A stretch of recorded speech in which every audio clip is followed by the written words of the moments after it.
Stereo isomers वो compounds होते हैं जिनकी ना तो कोई मिरर इमेज होती है, ना ही वो सुपर इम्पोजेबल होते हैं, पर वो कायरल होते हैं। कायरल वो सब्सटेंस होते हैं या वो कंपाउंड्स होते हैं जिनमें कार्बन से जो अटैच 4 बॉन्ड्स होते हैं वो अलग एटम से जुड़े होते हैं। वो सेंट्रल एटम जो है वो 4 अलग अलग एटम से जुड़ा होता है। कायरल एटम जो है वो एसिमेट्रिक एटम के नाम से भी जाना जाता है। अब डायस्टीरियोमेरिज्म के अंदर होता क्या है कि 2 आइसोमर्स होते हैं, 2 स्टीरियो आइसोमर्स होते हैं जो कि कायरल होते हैं इन नेचर, बट जब इनकी मिरर इमेज चेक की जाती है तो ना तो ये मिरर इमेज फॉर्म करते हैं, मतलब जो बॉन्ड्स है वो आपस में इंटरचेंज नहीं होते हैं, और ना ही ये सुपर इम्पोजेबल होते हैं।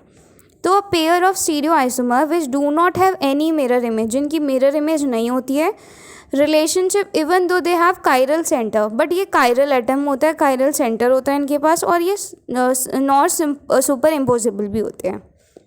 वैसे तो जो कायरल एटम होता है वो मिरर इमेज फॉर्म करता है और वो नॉन सुपर इम्पोजेबल होता है in general, but diastereo isomers के अंदर ये कायरल तो होता है पर ना ही ये मिरर इमेज फॉर्म करता है और ना ये सुपर इम्पोजेबल होता है।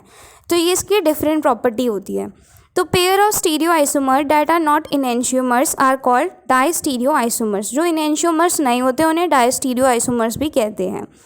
इनकी जो प्रॉपर्टीज़ होती है, physical properties like boiling point, melting point, solubility, वो डिफरेंट होती है। डिफरेंट होने के कारण इन्हें सेपरेट करना बहुत ईजी होता है by the distillation, crystallization, chromatography method से। Have different boiling point, melting point, solubility. Due to this property, diastereoisomers can be separated easily by various methods like distillation and crystallization and chromatography. अब हम enantiomer और diastereomers के बीच में difference देख लेते हैं जो कि बहुत सिंपल है। Enantiomer they have mirror image relationship, उनकी मिरर इमेज बनती है। डायस्टीरियो आइसोमर्स में उनकी मिरर इमेज नहीं बनती, they do not have a mirror image relationship. Second point enantiomer में है, they have similar physical properties like melting point and boiling point. इनकी जो फिजिकल प्रॉपर्टीज़ होती है वो सेम होती है। और डायस्टीरियो आइसोमर्स में they have different physical properties like melting point, boiling point, solubility etcetera. Third, they cannot be separated by crystallization, chromatography due to having similar properties like physical properties like melting point, boiling point.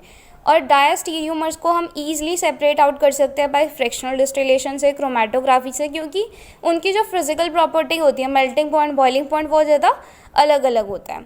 Always optically active in nature, enantiomer optically active होते हैं nature के अंदर।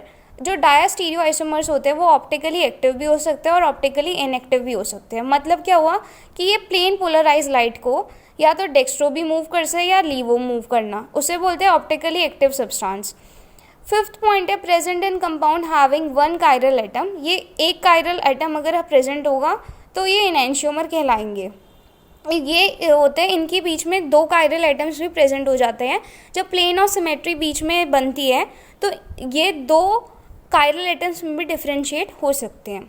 अब इनके examples में होता है 3 bromo 2 butanol. ये एग्जाम्पल है हमारा डायस्टीरियो आइसोमर का। कॉमन एग्जाम्पल 3 ब्रोमो 2 ब्यूटेनॉल, जिसके अंदर ये 2 डायग्राम्स है। ये ना तो मिरर इमेज फॉर्म कर रहे हैं ना ही सुपर इम्पोजेबल है, बट ये कायरल है नेचर में, क्योंकि एक कार्बन एटम 4 डिफरेंट ग्रुप से जुड़ा हुआ है।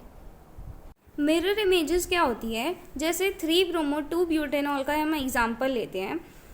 मिरर इमेज बनाने के लिए हमें जो सेंटर में सारे जितने भी एटम्स होते हैं उनको सिमिलरली हम लिखते हैं दूसरी साइड में, जैसे CH3 कार्बन कार्बन CH3। हम सिंपल स्ट्रेट लाइन में जो भी एटम्स होंगे उन्हें सिंपल लिख देंगे स्ट्रेट लाइन के अंदर ही। बाकी जितने भी एटम अटैच है साइड्स में उनको हम अपोजिट कर देंगे। जैसे कि OH है तो OH इस साइड आ जाएगा, H जो है हमारा ये इस साइड आ जाएगा। तो इंटरचेंज कर देते हैं पोजीशंस उन एटम की, उसे बोलते हैं मिरर इमेजेस। बट इसके अंदर हम देखेंगे कि ये मिरर इमेज भी फॉर्म नहीं कर रहा है। ये देखिए यहाँ पर OH है, OH को इधर आना चाहिए बट ये यहाँ पर ही जुड़ा है। H को इधर आना चाहिए बट ये यहीं इसी पोजीशन पे जुड़ा है, तो ये मिरर इमेज भी फॉर्म नहीं कर रहा है।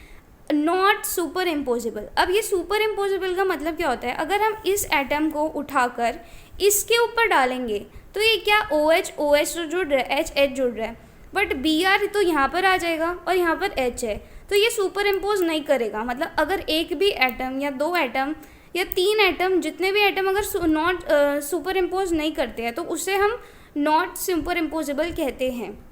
अगर एक भी एटम नहीं करेगा सुपर इम्पोज तो उसे हम नॉट सुपर इम्पोजेबल कंपाउंड कहेंगे।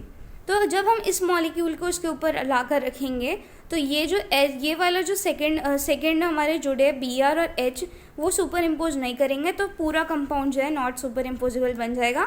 बट ये कायरल होते हैं नेचर में कि एक कार्बन का एटम जो है वो 4 डिफरेंट ग्रुप से जुड़ा है, CH3 Br H और यहाँ पर कार्बन, फिर कार्बन H CH3 OH से जुड़ा हुआ है। तो 3 जो है डिफरेंट है और पूरा अगर हमें चेन बनानी है तो यहाँ पर एक कार्बन से जुड़ा है।